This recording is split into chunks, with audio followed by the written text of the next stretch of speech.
Delhi breaking చూస్తున్నాం. కాసేపట్లో హైదరాబాద్లో మాక్ డ్రిల్ జరగనున్న హైదరాబాద్లోని 4 ప్రాంతాల్లో మాక్ డ్రిల్ ఉంటుందని అన్నారు సిటీ సిబి ఆనంద్. అధిక గోల్కొండ, కాంచన్బాగ్, సికింద్రాబాద్, ఈసీఎల్ ప్రాంతాలలో మాక్ డ్రిల్ నిర్వహిస్తున్నామని అన్నారు.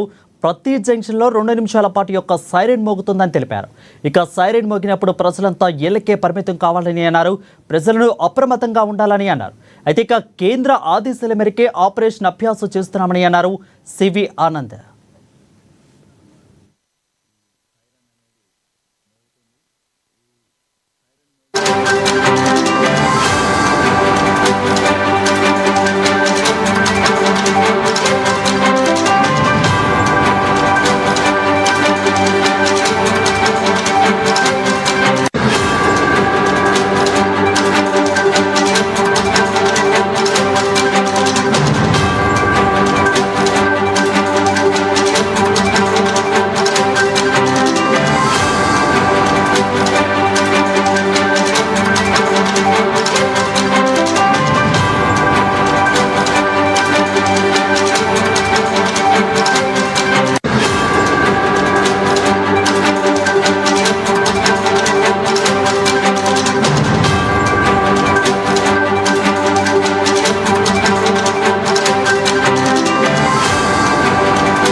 రెడీగా కాసేపట్లో హైదరాబాద్లో మాక్ డ్రిల్ జరగనున్నాయి. హైదరాబాద్లోని 4 ప్రాంతాల్లో మాక్ డ్రిల్కు ఉంటుందని అన్నారు సిటీ సివి ఆనంద్.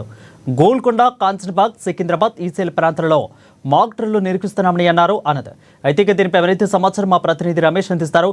రమేష్, చెప్పండి. ప్రస్తుతానికి 4 గంటలైంది. సో ఏ విధంగా జరుగుతుంది డ్రిల్? ప్రత్యేకంగా ఈ యొక్క 4 ప్రాంతాలనే ఎంచుకోవడానికి గల కారణాలు ఏంటి?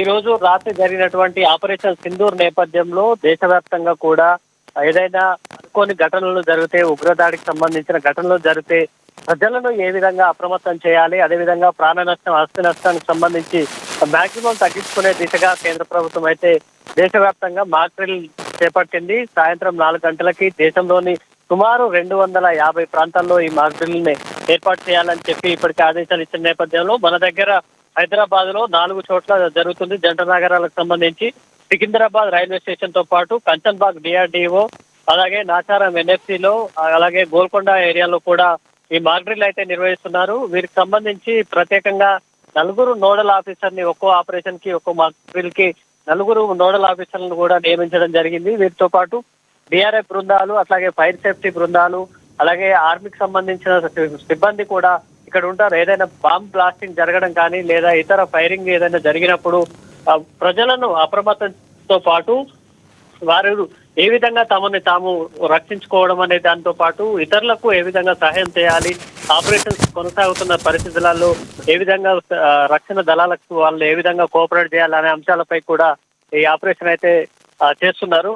మొత్తం జంట నగరాలకు సంబంధించి 4 గంటలకి మొత్తం ఒక సైరన్, ఎమర్జెన్సీ సైరన్ వినిపించి దాని తర్వాత ఈ ప్రజలందరూ కూడా ఒకే తాటి మీదకి వచ్చారు. దాంతో పాటు మన సైన్యానికి మద్దతుగా నిలిచే సంకేతంగా కూడా నిర్వహించడంతో పాటు ఈ మాక్ డ్రిల్ కూడా కంటిన్యూగా కొనసాగుతుంది. 1971 తర్వాత ఇప్పుడు మాత్రమే ఈ దేశమంతా ఒకేసారి ఇట్లాంటి ఒక మాక్ డ్రిల్ నిర్వహించడం జరుగుతుంది అనేది కూడా ఒక హిస్టారికల్ మూమెంట్ కు ఇది ఒక ఈ ఘటన ఉంది. ముఖ్యంగా ఆపరేషన్ సింధూర్ నేపథ్యంలో హైదరాబాద్ లో మనకు సంబంధించి చాలా ప్రధానంగా ఆర్మీకి సంబంధించి రాడార్ వ్యవస్థకు సంబంధించిన కానీ, అట్లాగే డిఆర్డిఓ, అట్లాగే హెచ్ఏఎల్ కి సంబంధించినటువంటి అనేక ప్రముఖ ప్రభుత్వ సంస్థలు ఉన్న నేపథ్యంలో, అలాగే హైదరాబాద్ నగరం అనేది ఒక మినీ వరల్డ్ గా కూడా ఉంటుంది. వివిధ దేశాలకు సంబంధించిన అనేక మంది ఇక్కడ ఉంటారు కాబట్టి ఇందులో టెర్రరిస్టులు కూడా మన నగరాన్ని టార్గెట్ గా చేసుకునే అవకాశం ఉన్న నేపథ్యంలో ఈ మంత్రులు అయితే ఎంచుకోవడం జరిగింది. ఎంచుకున్న ప్లేసులు కూడా అట్లాంటివి. సికింద్రాబాద్ రైల్వే స్టేషన్ కానీ, ఎన్ఎఫ్సి ఇది ఒక నేషనల్ కంపెనీ, ప్రభుత్వ సంస్థ ఇది.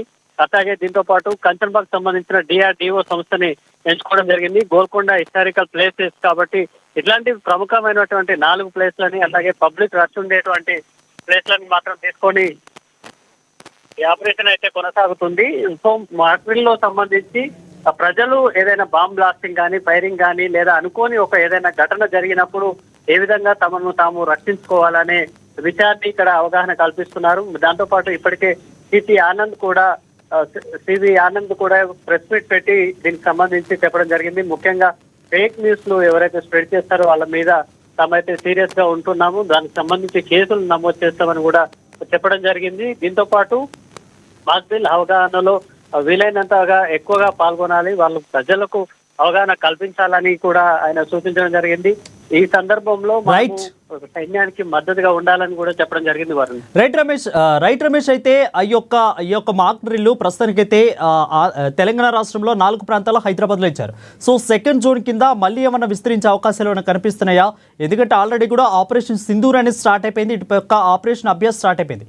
సెకండ్ జోన్ ఉండే అవకాశాలు ఏమైనా కనిపిస్తున్నాయా? సెకండ్ జోన్లో కొన్ని ప్రాంతాలు ఎంచుకొని మళ్ళీ మాక్ డ్రిల్ నిర్వహించే అవకాశాలు ఏమైనా ఉన్నాయా ప్రజలకు అవగాహన మేరకు?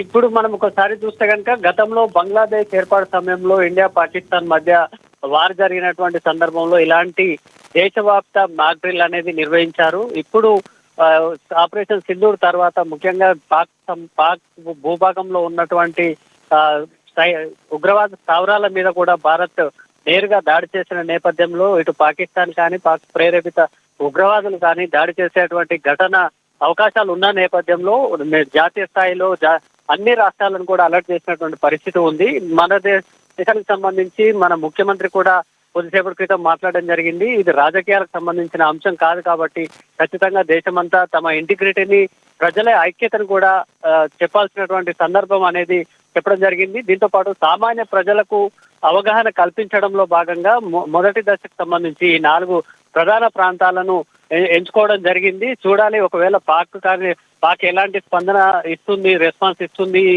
ఘటనకు సంబంధించి ఆపరేషన్ తర్వాత అనే దాన్ని బట్టి కూడా కేంద్ర ప్రభుత్వం తీసుకునే అవకాశం ఉంది. ఒకవేళ ఇంకా కాలం గడిచే కొద్దీ ఏదైనా జరుగుతుంది అనే అనుమానాలు వస్తే మరిన్ని చోట్లకి ఈ మాక్ డ్రిల్ అయితే నిర్వహిస్తారు. ముఖ్యంగా స్కూళ్ళు కాలేజీలకు సంబంధించి ఈ మాక్ డ్రిల్ను ఏర్పాటు చేసేటువంటి అవకాశం ఉంది వారు. Right, thank you Ramesh for the clear updates. 4 గంటల నుండి ఇప్పుడు కేవలం 1 గంట మిగిలి ఉంది. సరిగ్గా 4 గంటలకు ICCC ఏదైతే కోఆర్డినేషన్ సెంటర్గా వ్యవహరిస్తుందో ఇక్కడ నుండి ఒక మెసేజ్ ఇవ్వడం జరుగుతుంది. మొత్తం ఈ ప్రాంతం మొత్తం GHMC ప్రాంతంలో అక్కడ సైరన్స్ మోగుతాయి. అంటే వార్ సైరన్స్ అనేది దాదాపు 55 సంవత్సరాల తర్వాత దాని వాడకం అనేది ఇప్పుడు అవసరం పడింది కనుక అవి సరి అయిన స్థాయిలో అందుబాటులో లేనందువల్ల ట్రాఫిక్ మొబైల్స్, ఇండస్ట్రియల్ సైరన్స్ ఏవైతే అందుబాటులో ఉన్నాయో అన్ని కూడా ప్రతి జంక్షన్లో వారిని స్టేషన్ చేసి 2 నిమిషాల పాటు ఈ సైరన్ అనేది మోగుతుంది. ఈ సైరన్ మోగిన సందర్భంలో ప్రజలు ఏ విధంగా వ్యవహరించాలి అనేది వారిని కొద్దిగా మెంటల్గా మానసికంగా ఈ సన్నాహక చర్య అనేది తీసుకోవడం అనేది. అదేవిధంగా